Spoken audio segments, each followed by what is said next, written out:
오늘 함께 나눌 말씀은 고린도전서 1장 18절에서 31절 말씀인데 봉독을 하겠습니다. 십자가의 도가 멸망하는 자들에게는 미련한 것이요 구원을 받는 우리에게는 하나님의 능력이라. 기록된 바 내가 지혜 있는 자들의 지혜를 멸하고 총명한 자들의 총명을 폐하리라 하였으니 지혜 있는 자가 어디 있느냐, 선비가 어디 있느냐, 이 세대의 변론가가 어디 있느냐. 하나님께서 이 세상의 지혜를 미련하게 하신 것이 아니냐. 하나님의 지혜에 있어서는 이 세상이 자기 지혜로 하나님을 알지 못하므로 하나님께서 전도에 미련한 것으로 믿는 자들을 구원하시기를 기뻐하셨도다. 유대인은 표적을 구하고 헬라인은 지혜를 찾으나 우리는 십자가에 못 박힌 그리스도를 전하니 유대인에게는 거리끼는 것이요 이방인에게는 미련한 것이로되 오직 부르심을 받은 자들에게는 유대인이나 헬라인이나 그리스도는 하나님의 능력이요 하나님의 지혜니라. 하나님의 어리석음이 사람보다 지혜롭고 하나님의 약하심이 사람보다 강하니라. 형제들아 너희를 부르심을 보라. 육체를 따라 지혜로운 자가 많지 아니하며 능한 자가 많지 아니하며 문벌 좋은 자가 많지 아니하도다. 그러나 하나님께서 세상에 미련한 것들을 택하사 지혜 있는 자들을 부끄럽게 하려 하시고 세상에 약한 것들을 택하사 강한 것들을 부끄럽게 하려 하시며 하나님께서 세상에 천한 것들과 멸시받는 것들과 없는 것들을 택하사 있는 것들을 폐하려 하시나니 이는 아무 육체도 하나님 앞에서 자랑하지 못하게 하려 하심이라. 너희는 하나님으로부터 나서 그리스도 예수 안에 있고 예수는 하나님으로부터 나와서 우리에게 지혜와 의로움과 거룩함과 구원함이 되셨으니 기록된 바 자랑하는 자는 주 안에서 자랑하라 함과 같게 하려 함이라. 아멘.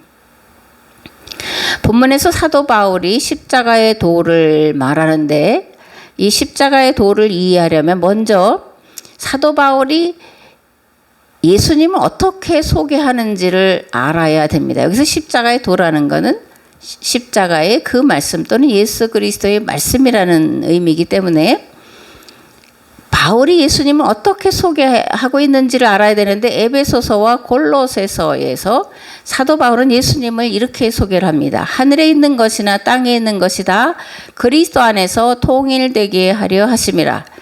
아버지께서는 모든 충만으로 예수 안에 거하시고. 사도 바울은 에베소서와 골로새서를 통해서 예수님은 태초부터 계셨고 예수님으로 말미암아 세상 만물이 지어졌고 모든 피조물이 예수님을 위해서 있다라고 말씀을 합니다. 또 온 세상 만물을 그리스도 안에서 통일시키시는 분이라고 말씀하는데 이것이 사도 바울이 말하는 십자가의 도요 구원의 개념이라는 거예요. 사도 바울이 만물을 그리스도 안에서 통일시킨다라고 말할 때 이것은 무슨 뜻이냐면 창조의 초기 단계로 돌이키는 것, 선악과 이전으로 돌이키는 것, 곧 만물을 본래대로 회복시키시는 것을 그리스도 안에서 만물을 통일시키신다라는 의미라는 거예요. 이것은 또한 성경이 말하는 우주적 종말 개념과 같은데 성경이 말하는 우주적 종말이란 창조의 완성을 말하고 있기 때문입니다. 아멘. 마가복음에 보면 복음의 대상을 사람들만이 아니라 모든 만물이라고 말씀을 하고 있어요. 근데 이렇게 번역된 게 이제 가톨릭 성경이 이렇게 번역을 했더라고요. 예수님께서는 이어서 그들에게 이르셨다. 너희는 온 세상에 가서 모든 피조물에게 복음을 선포하여라. 아멘. 모든 피조물에게 복음을 선포하라, 전파하라. 그럴 때 이것을 헬라어로 말하면 유앙겔리온 파세테 크티세이 이런 거예요.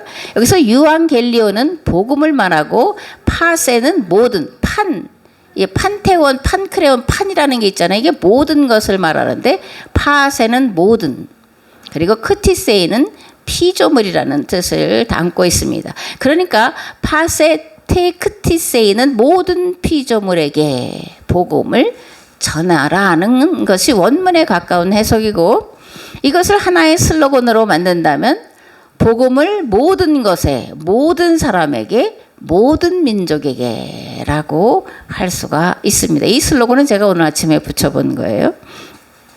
그렇다면 사도 바울은 예수님께서 만물을 회복시키시고 통일시키시고 구원하시는 구체적인 방법을 무엇이라고 말하고 있을까? 십자가에도 십자가의 그 말씀이라고 말하고 있습니다. 사도 바울이 말하는 십자가에도 앞에도 말씀드렸지만 이 도는 길이라는 의미가 아니라 로고스라고 쓰여져 있습니다. 그러니까 헬라어에는 십자가의 도 그럴 때 이 도가 로고스라는 거예요.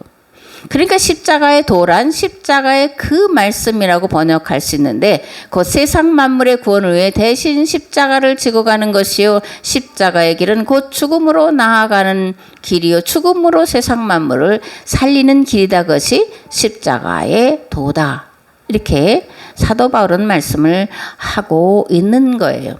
요한복음 12장에 보면 내가 진실로 진실로 너에게 이르노니 한 알의 밀이 땅에 떨어져 죽지 아니하면 한 알 그대로 있고 죽으면 많은 열매를 맺느니라. 자기의 생명을 살아가는 자는 잃어버릴 것이요 이 세상에서 자기의 생명을 미워하는 자는 영생하도록 보존하리라 말씀하고 있습니다. 기독교의 진리는 버림으로 얻는 거예요. 그죠? 죽음으로 사는 겁니다. 낮아짐으로 높아지는 것. 세상이 볼 때는 역설적인 진리지만 하나님은 높은 데 계시지만 가장 낮은 데 계시는 분이라는 것을 우리가 이해하고 또 경험한다면 역설이 아니라 이게 진리 중에 진리다 이렇게 이해할 수 있는 겁니다. 그러므로 십자가의 도가 멸망하는 자들에게는 미련하고 어리석기 짝이 없는 것으로 보일 뿐이에요. 그러나 구원받는 자들에게는 십자가는 하나님의 능력이고 하나님의 지혜와 권능이고 하나님의 무한한 사랑인 줄 믿습니다. 아멘. 그렇다면 자기 십자가를 지고 예수님을 따르라 이렇게 예수님이 말씀하시는데 이 자기 십자가를 지고 예수님을 따른다라는 것은 무엇을 어떻게 하는 것이냐라는 거예요. 세계학 공동체의 일원인 성도는 예수님과 제자들이 맺은 새 계약 또는 새 계명을 지켜 행하는 삶을 살아야 한다라는 거예요. 자식이 십자가고 남편이 십자가고 부모가 십자가가 아니라 이 십자가는 각각 지고 가야 되는데 새 계명 또는 새 언약의 말씀을 지켜 행하는 거라는 겁니다. 예수님께서 새 계약 공동체를 대표하는 사도들과 맺은 새 계약 또는 새 계명은 뭐라는 거예요? 다 외우셨죠? 서로 사랑하라입니다. 요한복음 13장 34절이에요. 새 계명을 너희에게 주노니 서로 사랑하라. 내가 너희를 사랑한 것 같이 너희도 서로 사랑하라. 아멘. 근데 여기에 단서가 하나 붙어 있습니다. 뭘까? 내가 너희를 사랑한 것 같이 서로 사랑하라는 거예요. 너희들끼리 그냥 좋아하고 사랑하라는 것이 아니라 예수님께서 우리를 사랑하신 것 같이 사랑하라는 겁니다. 그럼 예수님이 우리를 어떻게 사랑하셨냐? 내 대신 죄를 짊어지고 십자가에 죽기까지 사랑을 하셨습니다.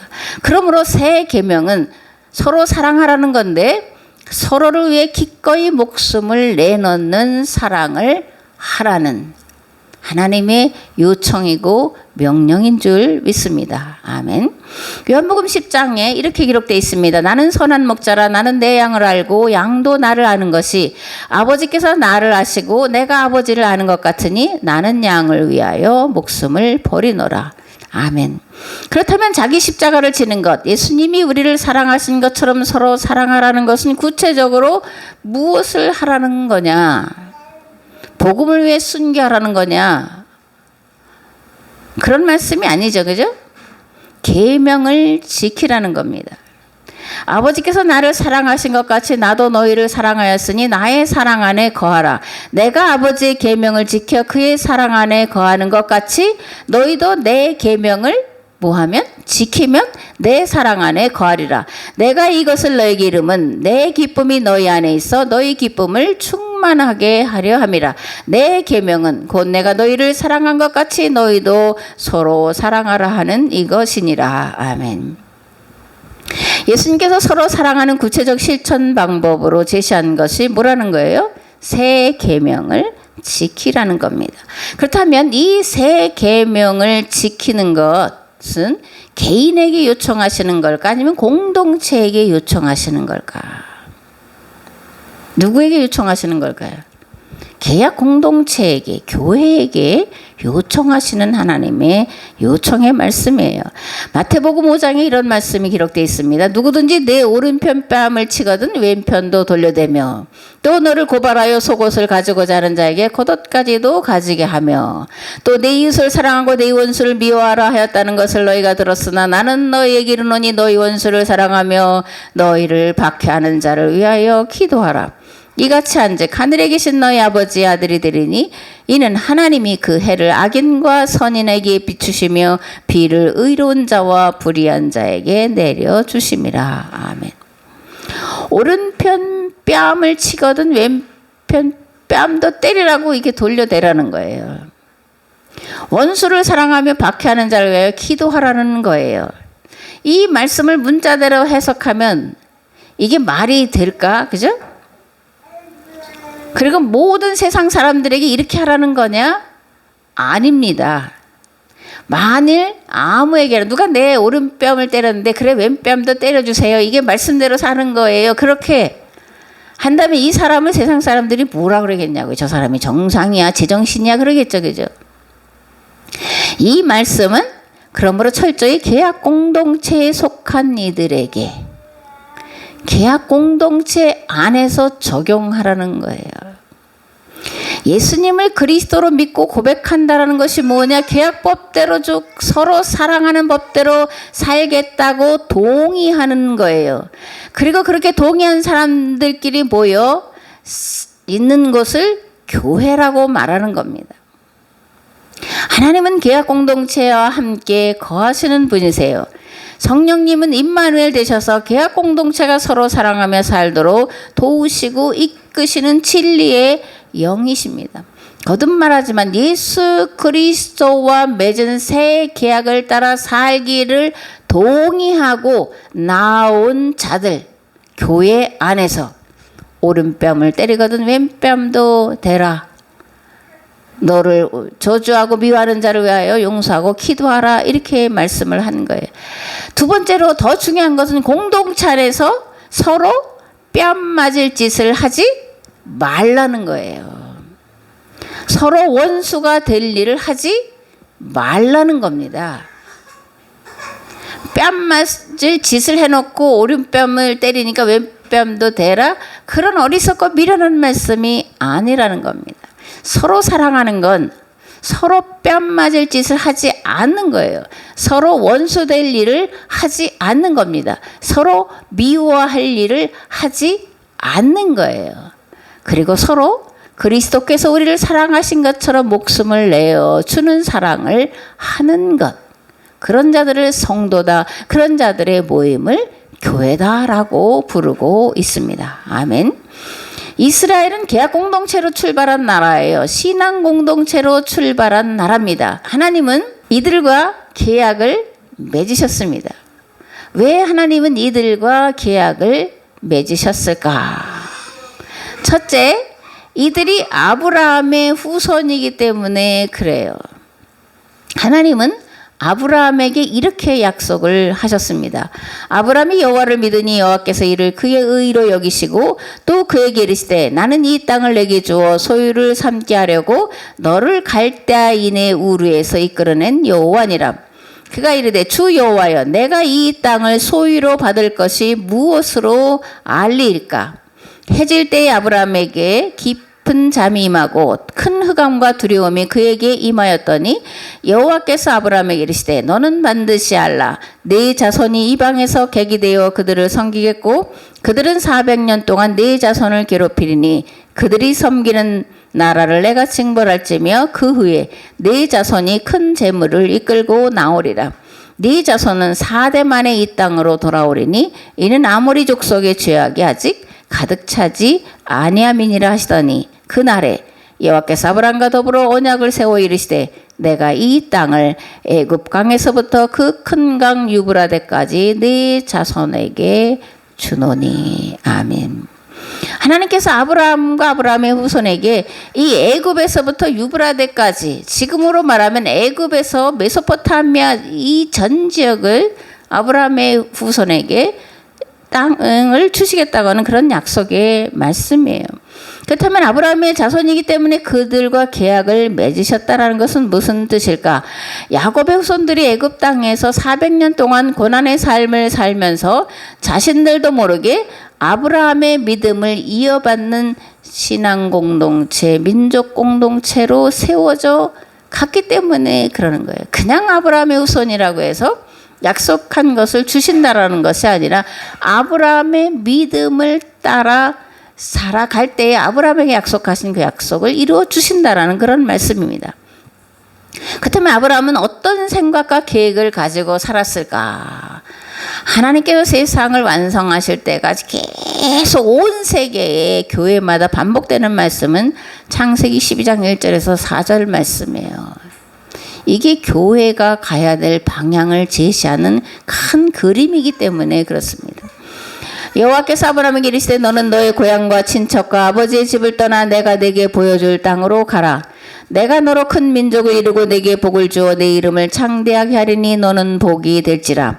너를 축복하는 자에게는 내가 복을 내리고 너를 저주하는 자에게는 내가 저주하리니 땅의 모든 족속이 너로 말미암아 복을 얻을 것이라 하신지라. 이에 아브라함이 여호와의 말씀을 따라갔고 롯도 그와 함께 갔으며 아브라함이 하란을 떠날 때에 75세였더라. 이에 뭐라는 거예요? 내가 너를 축복하는 자에게 복을 내리고 너를 저주하는 자에게 저주하고 땅의 모든 족속이 너로 말미암아 복을 받을 것이다. 이렇게 약속하시니까 그 말씀을 따라서 아브라함이 갔다라는 겁니다. 아멘. 아브라함은 어떻게 하면 모든 사람을 복받게 할까를 늘 생각하며 그 방법을 찾던 자라고 창세기가 증언을 하고 있는 거예요. 그렇기 때문에 하나님은 아브라함의 후손들을 택하시고 그들을 애굽 땅에서 고난을 통과하는 훈련을 받게 한 다음에 광야로 이끌어내신 것이고, 그리고 그곳에서 그들과 세상을 구원할 계약을 맺으셨다라는 겁니다. 아멘.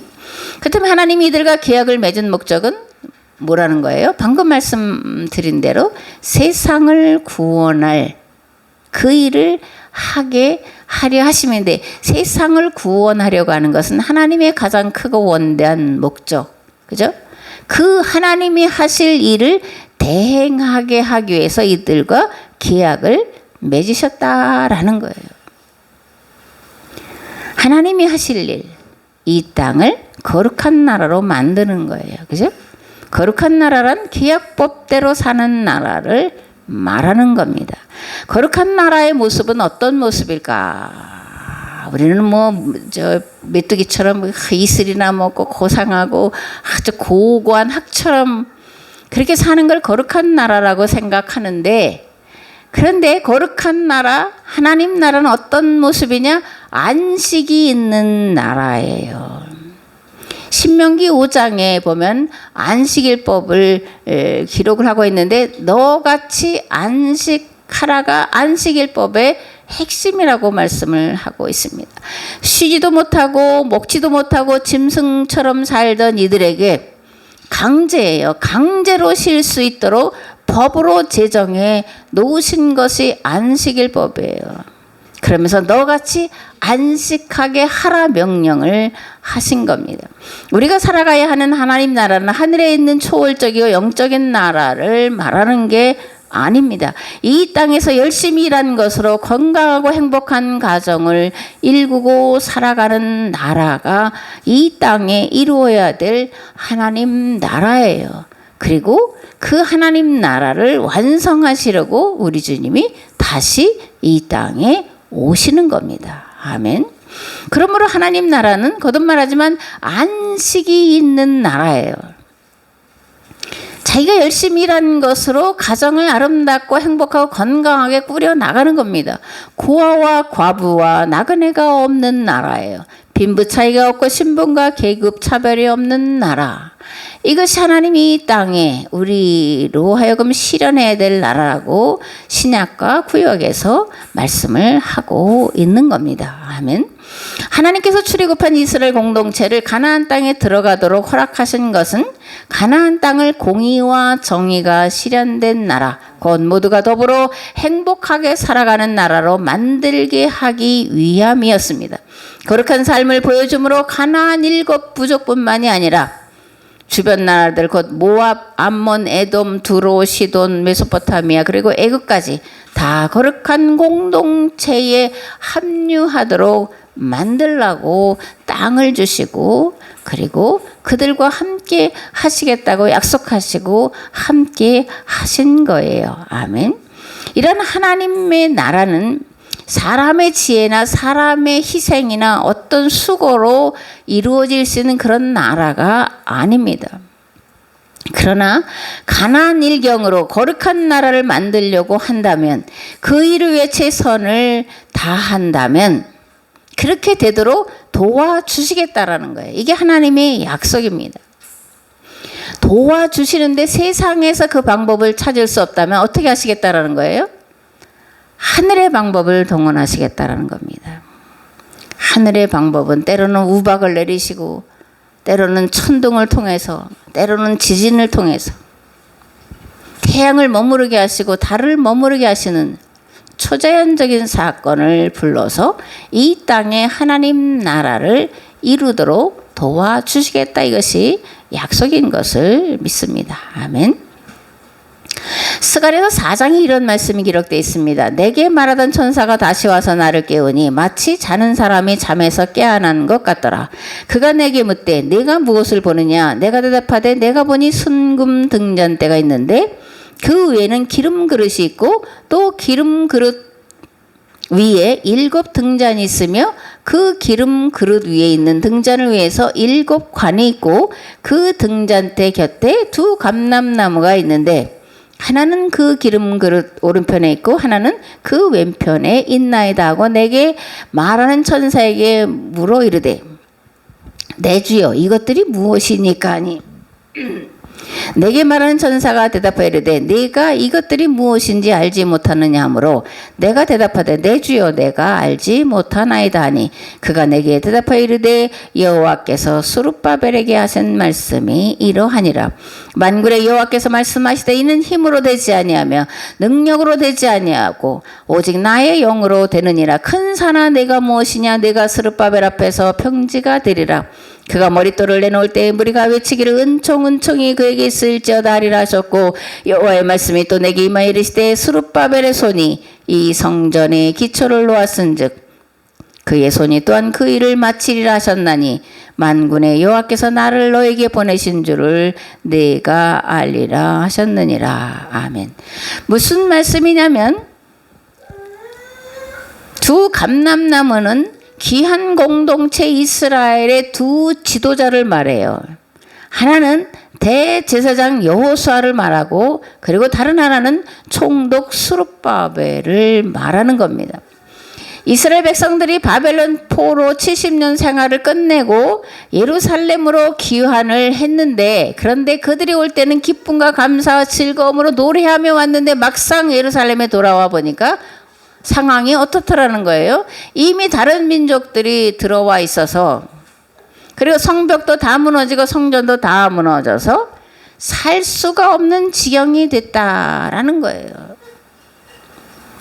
사마리아 사람들은 조롱하고 주변 나라들은 빼앗으려고 하고 그런 상황 속에 이 귀한 공동체가 살아남을 가능성이 없는 것이 그들에게 펼쳐진 현실이었다라는 겁니다. 그런데 하나님은 이스라엘이 예루살렘에서 살아날 그 일을 행하시겠다고 하시면서 제사장 여호수아와 총독 스룹바벨을 세우고 계시는 거예요. 순금 등잔대와 2 감람나무 환상. 2 감람나무가 있어서 그 등잔에 계속해서 기름을 공급해 주시는 환상인데 하나님께서 친히 스룹바벨과 여호수아와 함께 하셔서 그들을 통해 귀한 공동체가 살도록 도와주시겠다. 불가능한 것처럼 보이는 것이 현실이지만 그러나 가능하게 하시겠다. 이런 약속의 말씀인 줄을 믿습니다. 아멘. 반복하지만 귀한 공동체 앞에 펼쳐진 현실은 힘으로는 도무지 넘어갈 수 없는 큰 산으로 보였다라는 거예요. 절망할 수밖에 없는 상황이었다라는 겁니다. 그런데 하나님은 큰 산아 내가 무엇이냐 수르바벨 앞에서 평지가 되리라 이렇게 명령하시면서 그런데 이 일은 사람의 힘으로 되지 아니하고 능력으로 되지 아니하고 오직 하나님의 영으로만 하나님의 능력으로만 가능하다. 그리고 내가 가능하게 하겠다. 그런 약속의 말씀이라는 겁니다. 하나님은 이 일을 행하시는 분이시고 그 일을 지어 성취하시는 분이십니다. 하나님께는 불가능이 없는 줄 믿습니다. 아멘. 둘째, 그렇다면 왜 보이지 않는 하나님께서 보이는 사람의 모양으로 오셔서 십자가에 죽으시고 새 계약을 맺으셨냐라는 겁니다. 이유는 옛 계약 공동체 이스라엘이 하나님과 시내산에서 맺은 계약법을 따라 살지 않았기 때문에 계약이 파기되기에 이르렀다라는 거예요. 그래서 계약을 파괴하지 않도록 오셨는데 결국 그들은 계약을 파괴했잖아요. 그럼 세상을 구원할 길이 끊어졌는데 그 세상을 구원할 새롭고 산 길을 열어 놓으시기 위해서 오셨고 십자가에서 죽으시고 부활하시고 그리고 친히 그 몸으로 이 땅에 영원히 무너지지 않을 새 계약 공동체 교회를 세우셨다라는 겁니다. 아멘. 예수님의 십자가는 대속의 십자가입니다. 그러나 더 큰 의미와 목적은 세상을 구원할 새롭고 산 길을 열어놓기 위한 것이고 세상 구원을 이루기 위해 이 땅에 세워놓으신 가장 거룩한 조직 교회를 세우기 위함이었다라는 겁니다. 교회는 그리스도 예수님 안에서 만물을 통일시키고 연합시키는 공동체 곧 세상 모든 만물을 살리는 구원 공동체입니다. 그러므로 교회가 살아야 나라가 살고 이 시대가 살고 모든 만물이 살 수 있습니다. 세상 모든 만물에 죽고 사는 것이 교회에게 오늘 우리에게 달려있음을 기억하시면서 이 거룩한 부르심과 책임 앞에 두렵고 떨림으로 엎드려서 이 일을 행할 수 있도록 도우시는 성령님의 도우심을 항상 구하시기를 바랍니다. 아멘. 교회와 성도는 진리신 예수 그리스도 안에서 진리의 말씀이신 예수 그리스도의 자유케 하는 복음 위에 하나님 나라를 세워가야 합니다. 이 일 위해 교회와 성도는 항상 깨어 기도해야 합니다. 일기가 아니라 시대의 징조를 밝히 내다보기 위해 하나님의 지혜를 구해야 합니다. 그리고 성령께서 비춰주시는 빛으로 세상과 역사가 나아갈 바른 방향을 제시하고 그 길을 앞장서 걸어가야 합니다. 그러면 도달하는 것이 마침내 하나님 나라인 줄을 믿습니다. 아멘. 그러면 하나님 나라 어떤 나라일까? 어떤 모습일까? 모두 함께 진리를 따라 자기 십자가를 지고 가는 나라입니다. 서로의 연약함을 짊어지고 가는데 머무는 것이 아니라 그 연약함의 근원을 근본적으로 해결해 가는 나라예요. 함께 나누고 함께 울고 함께 고난당하는 것에 만족하는 것이 아니라 고난의 문제를 근본적으로 해결해 가는 나라입니다. 서로 용납하고 용서하고 받아들여지는 것에 머무는 것이 아니라 그러한 일들이 발생하지 않도록 제2의 근원인 탐욕과 탐심을 십자가에 못 박고 살아가는 나라입니다. 아멘.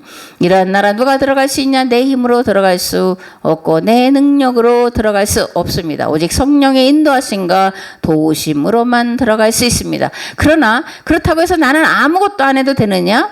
아닙니다. 내가 할 수 있고 해야 할 일은 마땅히 해야 합니다. 그리고 내가 할 수 없는 그것을 하나님께서 해주실 것을 믿고 맡기는 것, 진인사 대천명입니다. 우리가 예수 그리스도 안에서 진리의 말씀 안에서 마땅히 할 수 있고 반드시 해야 할 것은 하나님 나라가 있음을 믿는 거예요. 그 나라에 들어가기를 소망하고 사모하는 겁니다. 그리고 들어가기를 애쓰고 힘쓰는 겁니다. 어떻게 하는 것이 하나님 나라에 들어가기를 애쓰고 힘쓰는 것이냐? 지금 굶주린 자에게 먹을 것을 나눠주고 지금 우는 자의 슬픔을 돌아보고 지금 고난당하는 자를 돌아보는 일에 힘쓰고 애쓰는 거예요. 이것이 성도의 본분이고 돌이라고 예수님은 우리에게 말씀합니다.